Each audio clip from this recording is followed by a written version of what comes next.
akhir sholat melalui kita rombongan, misalnya rombongan kita kan mengikuti sholat jamaah maghrib. Ya.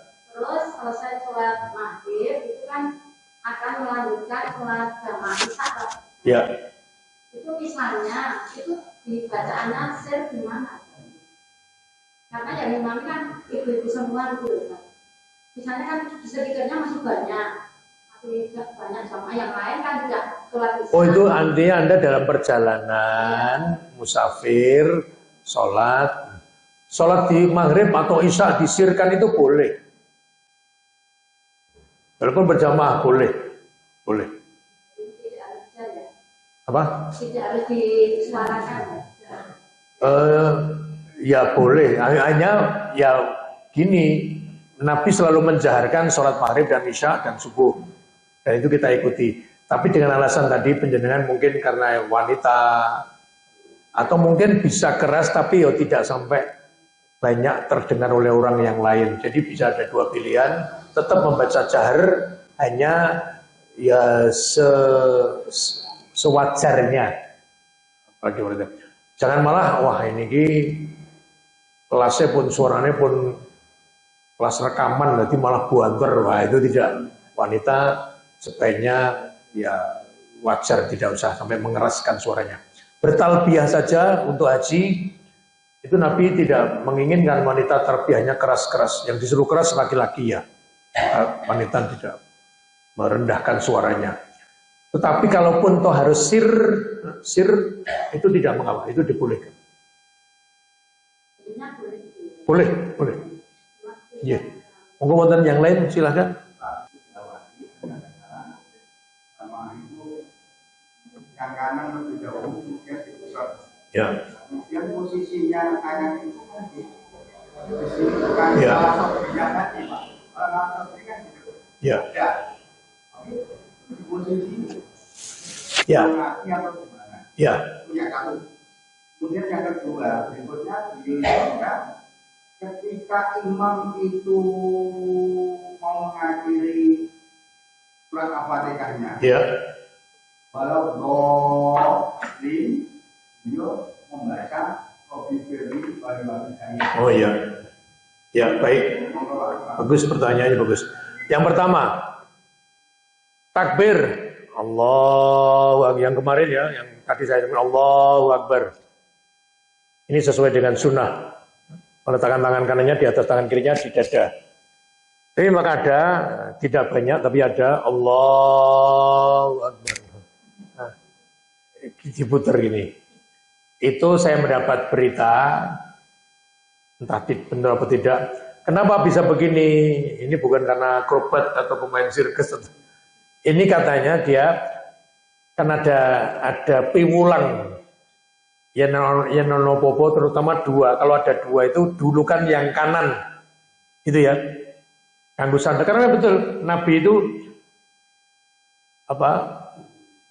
pakai pakaian, pakai sandal, itu dhisik ke sing tengen. Itu betul. Tanah uli wa tarajjulihi ya, sisiran barang itu dhisik ke yang kanan. Tapi tidak untuk sedekap ini tidak. Karena apa? Sedekap jadinya dhisik ke tengen, tapi ternyata Nabi itu sing nempel ke tubuh itu yang kiri. Berarti ngene ora sida, ngene. Ya putar itu, tapi makanya kalaupun toh ada itu ya biarkan saja, kecuali dia bertanya baru kita jawab. Ojo ngono. Ngopo kok penjelasan ngene-ngene. Ngene-ngene ngopo itu. Nanti ada juga mereka yang tidak enggak tahu ya, tidak tahu alasannya. Mungkin juga suka gurune ngene. Begitu dia. Ini tidak waktunya, bukan pada momennya mendahulukan yang kanan. Jadi nih. Ini kan kanan ini. Ngene, padahal Nabi itu sing nempel dada itu kiri. Nah, yang kanan di atas tangan kiri. Jadi ngene rasitor ngene. Tidak. Maka langsung begitu. Kemudian di atas dada. Bukan di kanan atau kiri. Ini saya juga tidak tahu ini dari mana mereka menggunakan dalil-dalil ini. Saya digojai apa usus buntu apa biye. Maka tidak begini, Allahu Akbar wajar. Lah, orang-orang yang mengatakan atau melakukan Allahu Akbar begini, atau begini Allahu Akbar begini, dia harus mendatangkan dalil. Kowe kok ngono kuwi Kanjeng tuduhno, tunjukkan kepada saya, kepada kami bahwa Nabi seperti itu. Atau ada dalil hadis yang menunjukkan ke arah itu. Kalau tidak ya jangan begitu. Ya kalau ditanya, kalau saya ya tadinya sah nemu mboten Pak? Ya insya Allah sah itu, tapi sing apik bijine ya sing langsung begini, ya. Tidak usah putar-putar begini. Kemudian yang kedua, ada memang orang yang walau imam walau dhalin, dia sebelum baca amin membaca apa? Rabbi firli wali walidayya baru amin, atau amin kemudian saya nggak tahu ya yang mempraktekkan itu gimana. Tapi ini juga sama dengan tadi. Kalau kami atau Masjid Tarjih kalau mendapat berita gitu ya takok wae kuwi dalile apa? Kenapa dia berbuat seperti itu? Rabbi firli. Ya enggak. Apalagi Kanjeng Nabi mengatakan di dalam sholat itu jangan memasukkan kata-kata lain kecuali yang dilakukan oleh Rasulullah. Jangan dimasukkan kata-kata lain. Misalnya gini, baru sholat ada yang wahing bersin, bahkan berkali-kali hadis Nabi ini, yang wong wahing jawaban alhamdulillah kemudian yarhamukallah, atau alhamdulillah kalau kamu bersin bacalah alhamdulillah, kemudian yang mendengar membaca yarhamukallah. Ini juga dalam sholat jangan dibaca itu. Ada lagi, setiap nama Nabi diucapkan, nama Nabi ya, Nabi Adam, Nabi Nuh, Nabi, bacalah apa? Alaihi salam. Kalau sallallahu itu Nabi Muhammad sallallahu alaihi wasallam. Itu kalau nabi yang lain alaihi salam. Itu baca surat Al-A'la. Sampai yang lebih ala. Fi suhufi Ibrahim wa Musa alaihi salam. Ya udah usah. Apalagi kalau dicek secara bahasa gitu. Suhuf itu lembaran ayat yang diberikan atau wahyu Allah yang diberikan pada Ibrahim dan Musa. Ini menyebut dua nama, Ibrahim wa Musa, kan itu. Mestinya yang doanya bukan alaihi salam tapi alaihi salam. Tapi tidak, karena ini dalam sedang sholat. Maka jangan memasukkan kata-kata lain, ya sudah. Jadi menurut saya, tapi Rabbi firli tadi jangan, dan itu bisa membatalkan, bahkan bisa merusak pahala sholat kita itu. Mungkin ada di antara Bapak Ibu atau tetangganya atau itu dikandani, tidak usah mendoa Rabbi firli. Walau bolin langsung amin. Baik, sekarang saya tambahkan, mumpung saya kelingan. Nek penjenengan maca Al-Fatihah, bukan pada waktu sholat. Walau bolin. Ini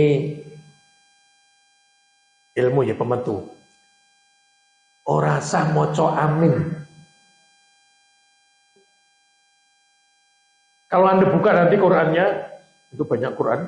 Setiap Al-Fatihah tidak ada tulisan amin, tidak ada. Hanya sampai waladhdallin titik. Ojo nambahi. Nah, kenapa sholat nambahi? Didhawuhi Nabi. Dan Nabi mendapat perintah dari Allah. Untuk sholat ya waladhdallin amin. Nah, imami moco ya imami moco amin. Sing moco imam ya waladhdallin itu imamnya yang moco amin dan makmumnya semuanya baca amin. Tapi kalau tidak pas sholat tidak usah iyyaka na'budu wa iyyaka nasta'in ihdinas siratal mustaqim siratal ladzina an'amta 'alaihim ghairil maghdubi 'alaihim waladdallin titik. Sanes wonten pertanyaan yang lain monggo Pak. Saya sering mendengar atau melihat ada yang mau bangkit dari untuk rakaat berikutnya itu tangannya ngegem buat macam kepalan tinju.